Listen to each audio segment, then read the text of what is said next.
नमस्कार दोस्तों, स्वागत है आपका अपने चैनल स्टडी अड्डा में। तो दोस्तों, आज की इस वीडियो में हम बात करेंगे कि 8th पे कमीशन के आधार पर जो प्राथमिक शिक्षकों की सैलरी होगी वो कितनी होगी। तो हमने पहले 7th पे कमीशन के अकॉर्डिंग जो प्राथमिक शिक्षकों की सैलरी होती है उस पर एक वीडियो बनाई थी और उस पर आप सभी लोगों ने बहुत अच्छा प्यार दिखाया है और बहुत सारे बच्चे हमें कमेंट कर रहे थे कि जो 8th पे कमीशन है उसके आधार पर जो सैलरी होगी वो कितनी होगी। और साथ साथ में कुछ हमारे पास ऐसे कमेंट भी आए थे जो कि उत्तर प्रदेश से थे और कुछ ऐसे लोगों के भी कमेंट थे जो कि केबीएस में पीआरटी के टीचर हैं। तो देखो, मैं आप सभी को ये क्लियर कर देता हूँ कि जो उत्तराखंड में प्राथमिक टीचर की सैलरी है वही उत्तर प्रदेश में और वही जो सैलरी है केबीएस में, यानी कि इन सभी की जो सैलरी है वो बिल्कुल सेम है। चाहे आप उत्तराखंड के हों, उत्तर प्रदेश के हों या फिर केबीएस में टीचर हों, तो जो आपकी सैलरी होगी बिल्कुल सेम होगी। और इन तीनों जगह की सैलरी को आज हम यहाँ पर डिस्कस करने वाले हैं कि जो 8th पे कमीशन है उसके आधार पर उनकी क्या सैलरी बनेगी। जैसा देखो, आप देख भी रहे हैं कि 8th पे कमीशन के आधार पर उत्तराखंड, उत्तर प्रदेश व केबीएस प्राथमिक शिक्षकों की कितनी होगी प्रथम सैलरी जनवरी 2026 से। यानी कि जब आप जनवरी 2026 में जैसे ही पहुंचेंगे तो आपको 8th पे कमीशन के आधार पर सैलरी मिलेगी और जो आपकी प्रथम सैलरी मिलेगी वो कितनी होगी। ये सारी की सारी चीज़ हम इसमें बात करेंगे। क्या होगा सैलरी स्ट्रक्चर, की जो आपका सैलरी का स्ट्रक्चर है वो कितना होगा, आपका बेसिक पे कितना होगा, डीए कितना मिलेगा और इस बार कितना होगा फिटमेंट फैक्टर। इसमें कि जो हमारा फिटमेंट फैक्टर होता है वो क्या होता है थोड़ा सा अभी बता देंगे आपको हम। तो वो कितना रहने वाला है, क्या सच में हो जाएगी सैलरी, शिक्षकों की सैलरी 1 लाख प्लस? क्या सच में जो हम बहुत सारी वीडियो देख रहे हैं ऐसी ऐसी बातें आ जा रही हैं जिसमें कहा जा रहा है कि जितने भी शिक्षक हैं उनकी जो सैलरी है 1 लाख प्लस होने वाली है। तो वो सारी की सारी बातें हम इस वीडियो में डिस्कस करेंगे। तो स्टार्ट करते हैं। वीडियो स्टार्ट करने से पहले अगर आपको हमारी वीडियो अच्छी लगती है तो हमारी वीडियो को लाइक कर दीजिएगा और कमेंट बॉक्स में एक प्यारा सा कमेंट जरूर लिखिएगा और साथ साथ इस चैनल को सब्सक्राइब भी कर लीजिएगा। तो स्टार्ट करते हैं। तो सबसे पहले हम देख लेते हैं थोड़ा सा ये फिटमेंट फैक्टर है, ये क्या होता है।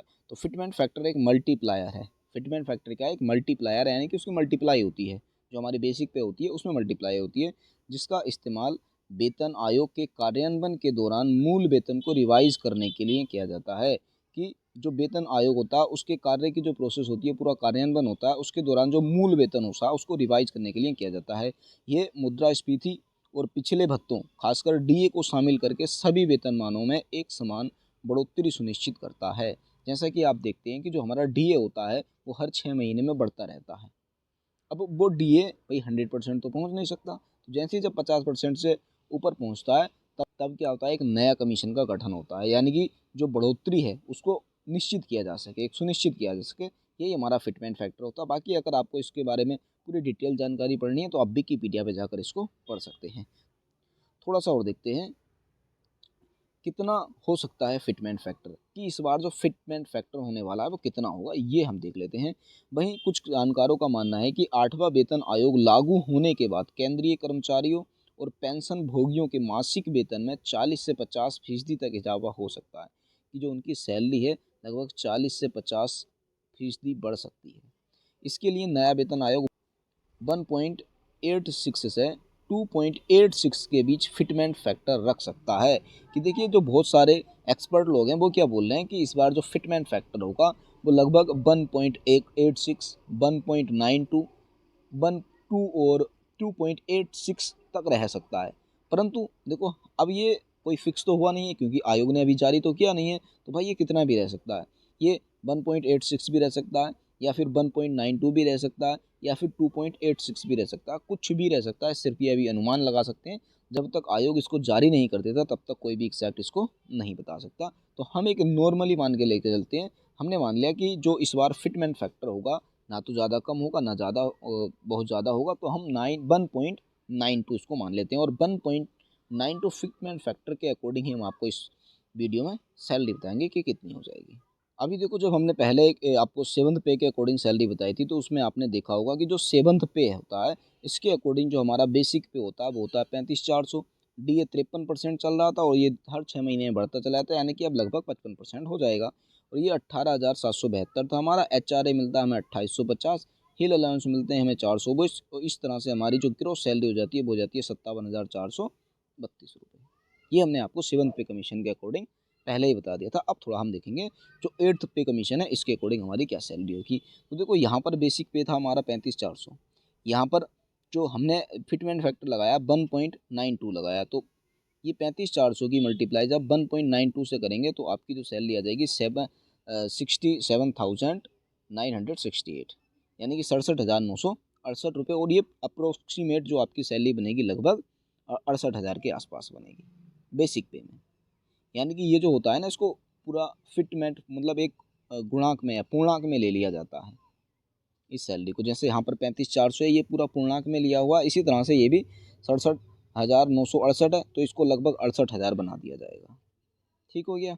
और यहाँ पर डीए था हमारा 53%, पर जो हमारा जब 8th पे कमीशन लगेगा तो यहाँ पर डीए हो जाता है हमारा 0%, और ये 6 माह के बाद इंक्रीज हो जाएगा। ठीक हो गया। HRA यहाँ पर हमारा 2850 है, तो यहाँ पर क्या होगा, इस बार नई दरें आएंगी। अब नई दरें कितनी आती हैं भाई, ये तो हमें भी नहीं पता है। ठीक है, तो हम यहाँ पर मान लेते हैं कि जो इस बार भी 8th पे कमीशन में भी जो हमारा HRA रहेगा वो 2850 ही रहेगा। हिल अलाउंस पहले 420 था, इस बार भी 420 रहेगा। यानी कि जो हमारा बेसिक पे के अलावा जो एक्स्ट्रा हमें मिलता है, एक्स्ट्रा भत्ते जो मिलते हैं, हम उनको क्या कर लेते हैं, सेम ही मान के चलते हैं और सेम ही कटौती मान लेंगे। इस तरह से हमारी जो सैलरी है वो एक अच्छे से निकल जाएगी। क्योंकि अगर हम अपनी मर्जी से यहाँ पर जो एक्स्ट्रा चीज़ें हैं बेसिक पे के अलावा अगर इनको हम बढ़ा के मान लेते हैं तो हमें पता तो नहीं है भी कटौती भी फिर बढ़कर होगी, तो हम इनको सेम रखते हैं और सेम ही कटौती कर लेते हैं, तो जो हमारी बेसिक सैलरी है वो बिल्कुल एग्जैक्ट निकल कर आ जाएगी। अब चलते हैं थोड़ा सा आगे। अब यहाँ पर आपने ये देख लिया कि जो हमारा 7th पे था उसके अकॉर्डिंग हमारी जो सैलरी बन रही थी, ग्रोस सैलरी बन रही थी 57,432 रुपये। परंतु अब 8th पे के अकॉर्डिंग अगर आप देखते हैं तो यहाँ पर हमारी बेसिक पे में आपने 1.92 से मल्टीप्लाई किया तो आपकी ये बेसिक पे निकल कर आ गया। 2850 सेम रखा, 420 सेम रखा, इस तरह से यहाँ पर जो आपकी ग्रोस सैलरी निकल कर आ जाएगी 8th पे कमीशन में 71,238 रुपये निकल कर आ जाएगी। ठीक हो गया। यानी कि आपकी सैलरी थी पहले 57,432 और यहाँ पर हो जाएगी 71,238 रुपये। ठीक हो गया। अब थोड़ा आगे देख लेते हैं।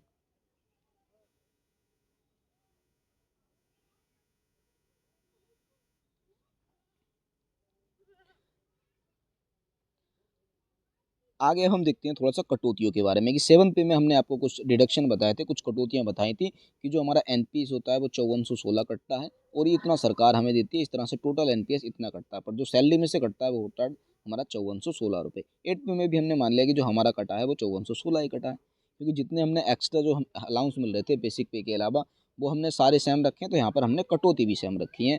और हमारा SHGHS कंट्रीब्यूशन 450 कटा था, यहाँ पर भी 450। GIS सेविंग 350, यहाँ पर भी 350।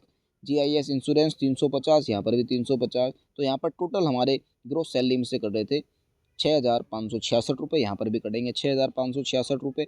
तो यहाँ पर जो हमारी नेट सैलरी बन रही थी 57,432 में से जब हम इसको माइनस कर दे रहे थे तो 50,866 रुपये, यानी कि समथिंग 51,000 रुपये हमारी बन रही थी। और यहाँ पर हम देखते हैं 8th पे कमीशन में तो 71,238 हमारी सैलरी बन रही थी, और यहाँ से अगर हम 6566 रुपये इसको इससे माइनस कर देते हैं तो हमारी जो सैलरी बनेगी 64,672 रुपये, यानी कि समथिंग 65,000 रुपये। यानी कि पहले आपको 51,000 बन रही थी यहाँ पर समथिंग, और यहाँ पर बन रही है इस बार आपकी 65,000 रुपये। तो 7th पे के अकॉर्डिंग आपकी जो सैलरी बन रही थी नेट सैलरी, यानी कि आपके जो अकाउंट में सैलरी आ रही थी वो आ जा रही थी लगभग 51,000 रुपये, और यहाँ पर 8th पे कमीशन में आएगी लगभग आपकी 65,000 रुपये। तो आप देख सकते हैं 14-15 हज़ार का डिफरेंस है। तो बहुत सारे लोग जो आपको बोल रहे हैं कि भाई जो सैलरी है 1 लाख प्लस पहुँच जाएगी, इतनी बढ़ जाएगी, उतनी बढ़ जाएगी, तो ज़्यादा फर्क नहीं पड़ने वाला है। समथिंग 14-15 हज़ार या 2-4 हज़ार रुपये का ऊपर नीचे और हो सकता है, बस इससे ज़्यादा इफेक्ट नहीं पड़ेगा। कि अभी आपकी जो वर्तमान में सैलरी है उसमें आप 14 से 15 हज़ार या 1-2 हज़ार और एक्स्ट्रा बढ़ा सकते हैं, बस इतनी ही आपकी सैलरी मिलने वाली है। अभी देखिए ये जो सैलरी स्ट्रक्चर बनाई है हमने उन लोगों की बताई है जिनकी फर्स्ट सैलरी होगी, यानी कि जिनकी हाल फिलहाल में तुरंत ज्वाइनिंग होगी। परंतु आप लोग तो क्या है पहले से ही ऑलरेडी जॉब कर रहे हैं, तो अभी प्रेजेंट टाइम में आपका जो सैलरी स्ट्रक्चर है आप क्या करेंगे ना, आपका जो बेसिक पे है उसमें 1.92 से मल्टीप्लाई कर सकते हैं। और हाँ, बाकी जैसे ही आयोग कोई नया फिटमेंट फैक्टर फिक्स करेगा तो आप उस फिटमेंट फैक्टर से अपने बेसिक पे में मल्टीप्लाई करके आपकी जो सैलरी होगी उसको निकाल सकते हैं।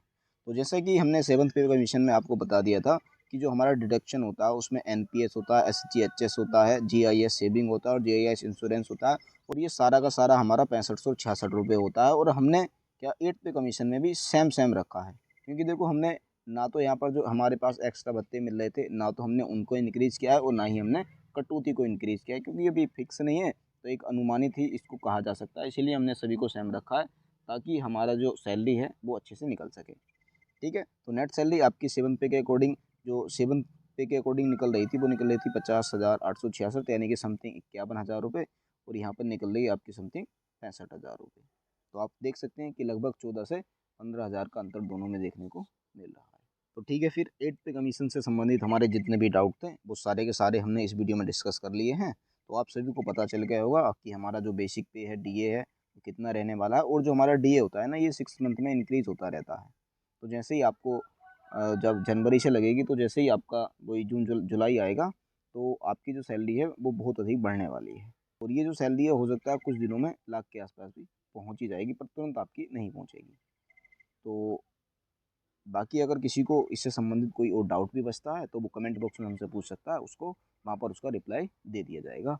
तो ठीक है, फिर बस आज की वीडियो में इतना ही रखते हैं। तो ये वीडियो आपको कैसी लगी कमेंट बॉक्स में ज़रूर बताइएगा, और अगर वीडियो आपको अच्छी लगी हो तो वीडियो को लाइक और चैनल को सब्सक्राइब करना ना भूलिएगा। मिलते हैं फिर बहुत ही जल्द नेक्स्ट वीडियो में, तब तक के लिए बेस्ट ऑफ लक।